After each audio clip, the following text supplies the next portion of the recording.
Hello students, तो आज की इस वीडियो में आज मैं कक्षा 11वीं वाले विद्यार्थियों को लेखा शास्त्र के अध्याय 10 के उदाहरण नंबर 7 को इस वीडियो में बताने वाला हूं। तो चलो देख लेते हैं उदाहरण नंबर 7 को। इस उदाहरण नंबर 7 को मैं डिटेल से समझाऊंगा, आप लोग अच्छे से समझना। तो पहले उदाहरण नंबर 7 को पढ़ लेते हैं। तो देखो उदाहरण नंबर 7 में लिखा क्या है। एक कंपनी ने 1 अप्रैल 2005 को 1 लाख रुपये में प्लांट एवं मशीनें खरीदी। 30 सितंबर 2005 को एक मशीन 50,000 रुपये में खरीदी और 31 मार्च 2006 को मशीन का एक भाग 20,000 रुपये में बेच दिया, जिसकी लागत 1 अप्रैल 2005 में 18,000 रुपये थी। 10% वार्षिक स्थायी किस्त पद्धति से ह्रास अपलिखित कीजिए तथा वर्ष 2005-06 के मशीनी खाता बनाइए। तो देखो मशीनी खाता जब बनाते हैं तो एक हमें क्या बनाना पड़ता है, चार्ट बनाना पड़ता है। ठीक है, एक पक्ष होता है डेबिट, हमेशा डेबिट इसी साइड रहेगा और क्रेडिट इस साइड होगा। मतलब समझ जाओ कि बायां भाग में डेबिट होगा और दायां भाग में क्रेडिट होगा। ठीक है, डेबिट और ये क्रेडिट और ये मशीनरी खाता। जब भी हम मशीनरी खाता बनाते हैं तो किसी दुकानदार के पास जाएंगे तो एक बिल बनाता है ना, वैसे ही यहाँ पे ये बिल है समझो। तो बिल जो बनाएगा तो क्या क्या सामान खरीद रहे हो तो उसके बारे में उस बिल में लिखेगा, है ना। तो यही मशीनरी खाता है। तो देखो यहाँ पे डेट रहेगा, यहाँ पे पार्टिकुलर्स रहेगा, मतलब जो जो सामान लोगे ना उसको हम पार्टिकुलर्स कहते हैं, जिसे हम विवरण भी कह सकते हैं। और ये अमाउंट है, सेम टू सेम क्रेडिट का भी खंड सेम टू सेम है इस तरीके से। बस क्रेडिट और डेबिट में इतना अंतर है कि यहाँ पे डेबिट दिया हुआ है, उसमें जितने भी खरीदे गए सामान को लिखना है, खरीदा गया सामान। ठीक है, तो खरीदा गया सामान इस साइड में और इस साइड में बेचा गया सामान को लिखना है। ठीक है, बेचा गया सामान को, और साथ ही साथ जो मूल्य में ह्रास हो रहा है उसको भी इसी साइड में लिखना है।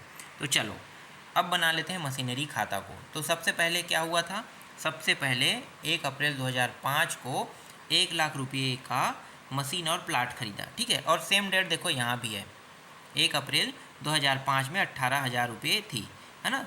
तो ये जो एक ही डेट का है, तो एक ही डेट का है तो 18,000 रुपये मशीन का, मतलब मशीन का एक पार्ट है ना उसका हिस्सा था पहले, तो इसको हमें लिखना पड़ेगा। तो देखो कब हुआ था घटना हुआ था अप्रैल 2005, 1 अप्रैल में, है ना, 1 अप्रैल 2005 को। तो 1 अप्रैल 2005 को तो यहाँ पे टू कैश अकाउंट दिया हुआ, हिंदी में हम इसे रोकड़ अकाउंट से कहते हैं। अगर आप इसे हिंदी में लिखना चाहते हो तो आपको लिखना होगा रोकड़ अकाउंट से। फिर 18,000 रुपये मशीन की कीमत और प्लांट की कीमत कितना है, 82,000 रुपये। ठीक है, तो दोनों को मिलाकर लिखते हैं तो 1 लाख रुपये में प्लांट और मशीन क्या हुआ था, 1 अप्रैल को ख़रीदा गया था। ठीक है, ये समझ में आ गया। ठीक, और क्या ख़रीदा गया था, तो देखो आगे खरीदने वाले टॉपिक को पहले लिखते हैं। 30 सितंबर 2005 को एक मशीन 50,000 रुपये में ख़रीदा, तो इसको भी लिख लेते हैं, और ये भी रोकड़ अकाउंट से ही ख़रीदा गया है ना। तो यहाँ पे 31 एक मिनट, यहाँ पे डेट अलग अलग हो गया है, यहाँ पे 30 दिखा रहा है, 31, कोई बात नहीं, ये गलत है। ठीक है, इसको 30 कर लेना, ये है 30। तो 30 सितंबर को टू कैश अकाउंट मतलब रोकड़ अकाउंट से कितने का मशीन खरीदा था, 50,000 रुपये का। 50,000 रुपये का मशीन यहाँ पे लिख लेंगे। और कुछ खरीदा है, नहीं खरीदा है ना, यही दोनों बस खरीदा गया था। तो बस इतना ही, ये वाला मैं आपको थोड़ी देर बाद समझाऊंगा। अब बेचने वाले को लिख लेते हैं। देखो बेचने वाले को तो बेचा कितने में, तो देखो 31 मार्च 2006 को मशीन का एक भाग 20,000 रुपये में बेच दिया गया। तो 20,000 रुपये में बेच रहा है तो यहाँ पे हमें लिखना पड़ेगा, सेम डेट यहाँ पे पहले डालेंगे। देखो यहाँ पे क्या है, पहले डेट डालेंगे। ठीक है, बाई कैश अकाउंट, ये तो अंग्रेजी में, हिंदी में लिखेंगे तो बाई को से प्रदर्शित करते हैं, तो रोकड़ अकाउंट को 20,000 रुपये। ठीक है, तो रोकड़ अकाउंट को 20,000 रुपये इस तरीके से लिखना है।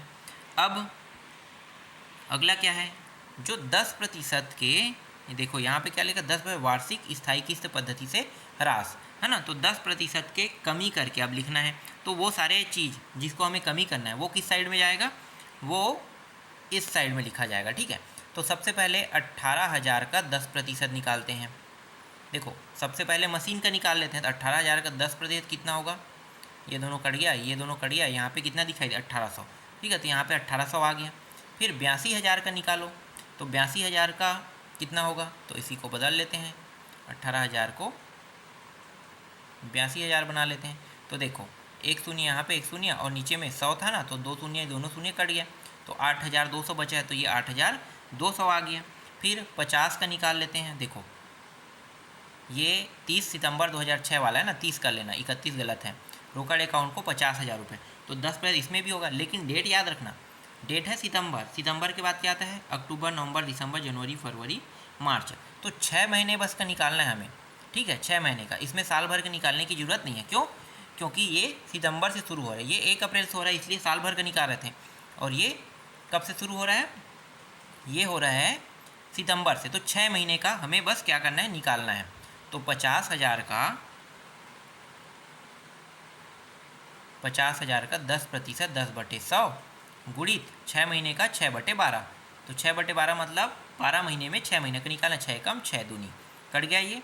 फिर 1 शून्य 1 शून्य 1 शून्य 1 शून्य, इतना कटा।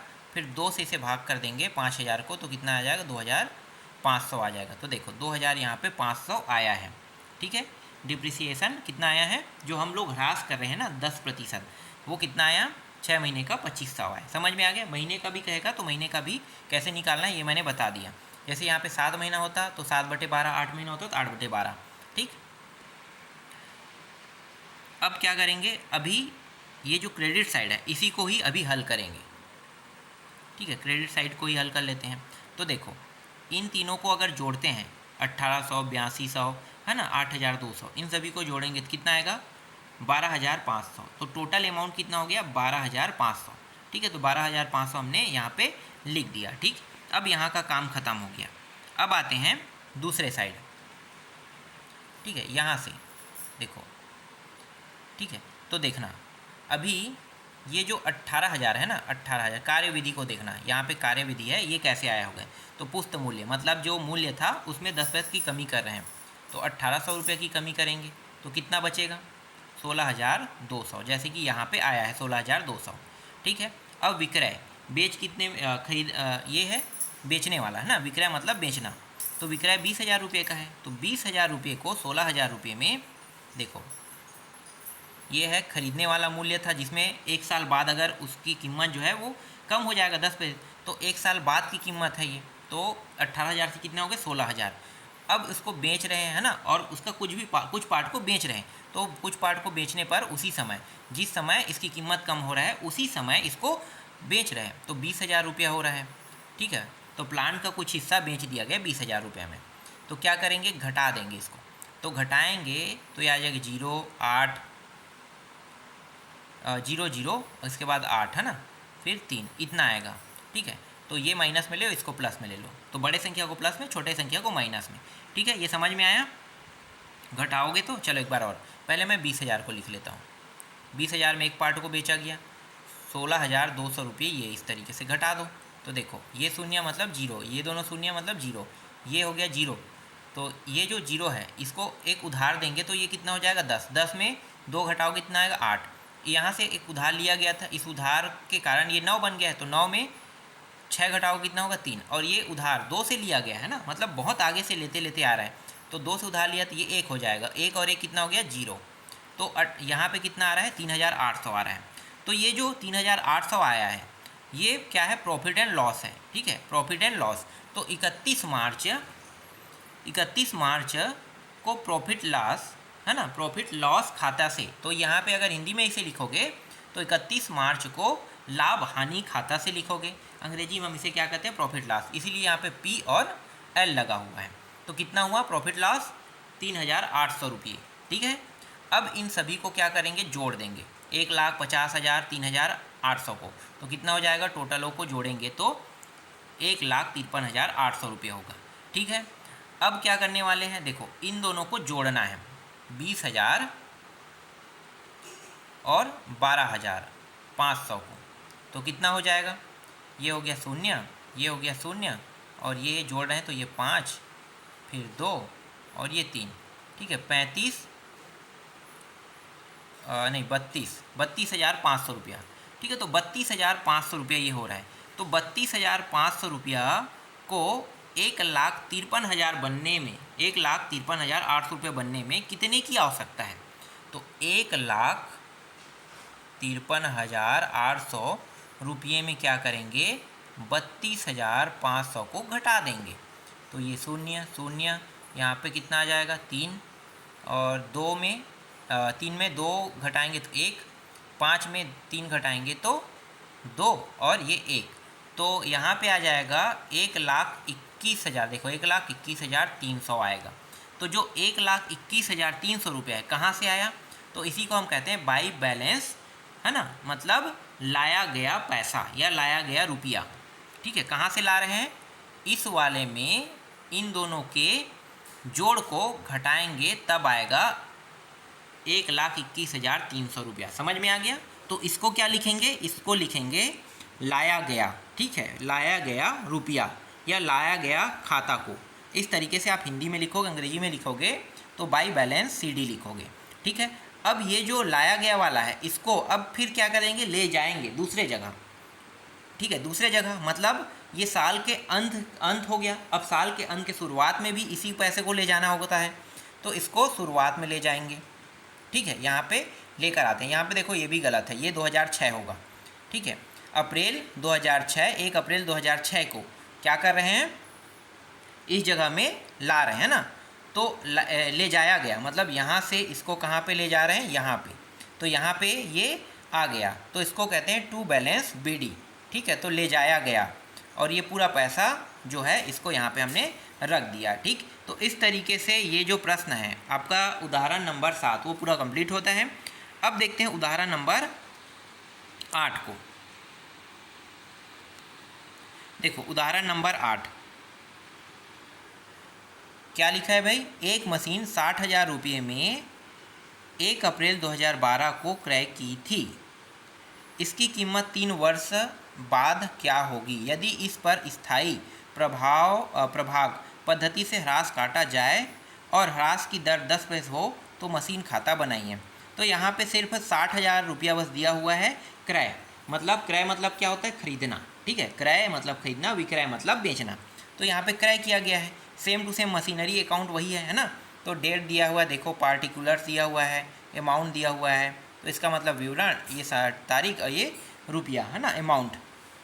तो घटना कब हुआ था, 1 अप्रैल 2012 को। तो लिखो 1 अप्रैल 2012 को। ठीक है, कितने का खरीदा गया था, 60,000 का। ठीक है, तो 60,000 को खरीदा गया था। तो हिंदी में जब लिखोगे इसको तो खरीदा गया अकाउंट से ऐसे लिखोगे, है ना, खरीदा गया या फिर क्रय किया गया अकाउंट से लिखोगे। अंग्रेजी में यहाँ पे टू बैंक अकाउंट इस तरीके से लिखोगे। ठीक है, कितने का, 60,000 रुपये का। ठीक, अब कोई बेचा तो नहीं गया है, लेकिन एक चीज़ हमें पता है, क्या पता है कि 10% वार्षिक ह्रास होना है, मतलब हर एक साल 10% की कमी होते जाना है। तो उसको हम क्या बोलते हैं, अंग्रेजी में डिप्रिसिएशन बोलते हैं ना। तो देखो यहाँ पे 10% की मतलब 10%, या हिंदी में अगर इसको लिखते हो तो 10% की ह्रास, मतलब ह्रास अकाउंट को। ठीक है, घाटा अकाउंट, ह्रास अकाउंट, इस तरीके से बोल सकते हो इसे। तो कितना, 6,000 रुपये, इसका 10% इतना ही होगा ना। देख लो 60,000 रुपये का 10%, 1 शून्य 1 शून्य, यहाँ पे 1 शून्य 1 शून्य, तो कितना बचा, 6,000। तो 6,000 आया, तो ये रहा 6,000। ठीक है, अब इस 6,000 को 60,000 में क्या करेंगे, घटा देंगे। 60,000 में 6,000 को घटा देंगे, कितना आएगा, 54,000।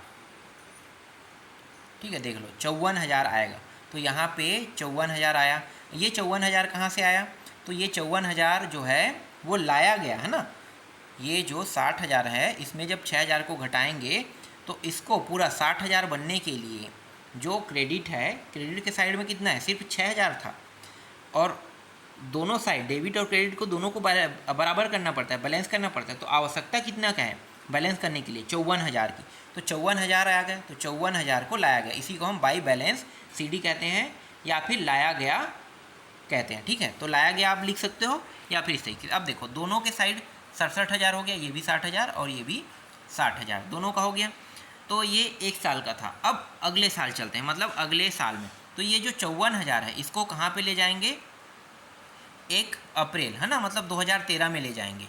तो इसको कहाँ पे ले जाएंगे, 2013 के 1 अप्रैल में।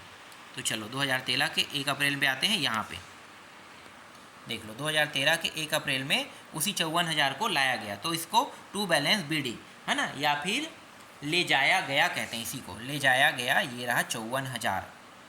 ठीक, अब 54,000, अब 54,000 में क्या 6,000 डेप्रिसिएशन करेंगे, मतलब 6,000 मूल्यह्रास करेंगे कि या फिर इसके हिसाब से प्रतिशत में काटेंगे? नहीं, 6,000 ही कटना है ना। हर साल एक ही रेट तय रहता है, जो एक बार कट गया है वही राशि बार बार कटेगा। तो हर बार क्या करेंगे, जब हम लोग अगले साल जाएंगे तो 6,000 की ही कमी करेंगे। अब 6,000 की कमी करने के बाद देखो यहाँ पे 54,000 है, यहाँ भी 54,000 है, तो इसको 54,000 होने के लिए कितनी क्या हो सकता है, 48,000। तो 48,000 54,000 में 6,000 घटाने पर आ जाएगा। तो आया कैसे, समझ में आ गया। फिर इस 48,000 को कहाँ पे ले जाएंगे, अगले साल में, है ना, 2014 के 1 अप्रैल में ले जाएंगे।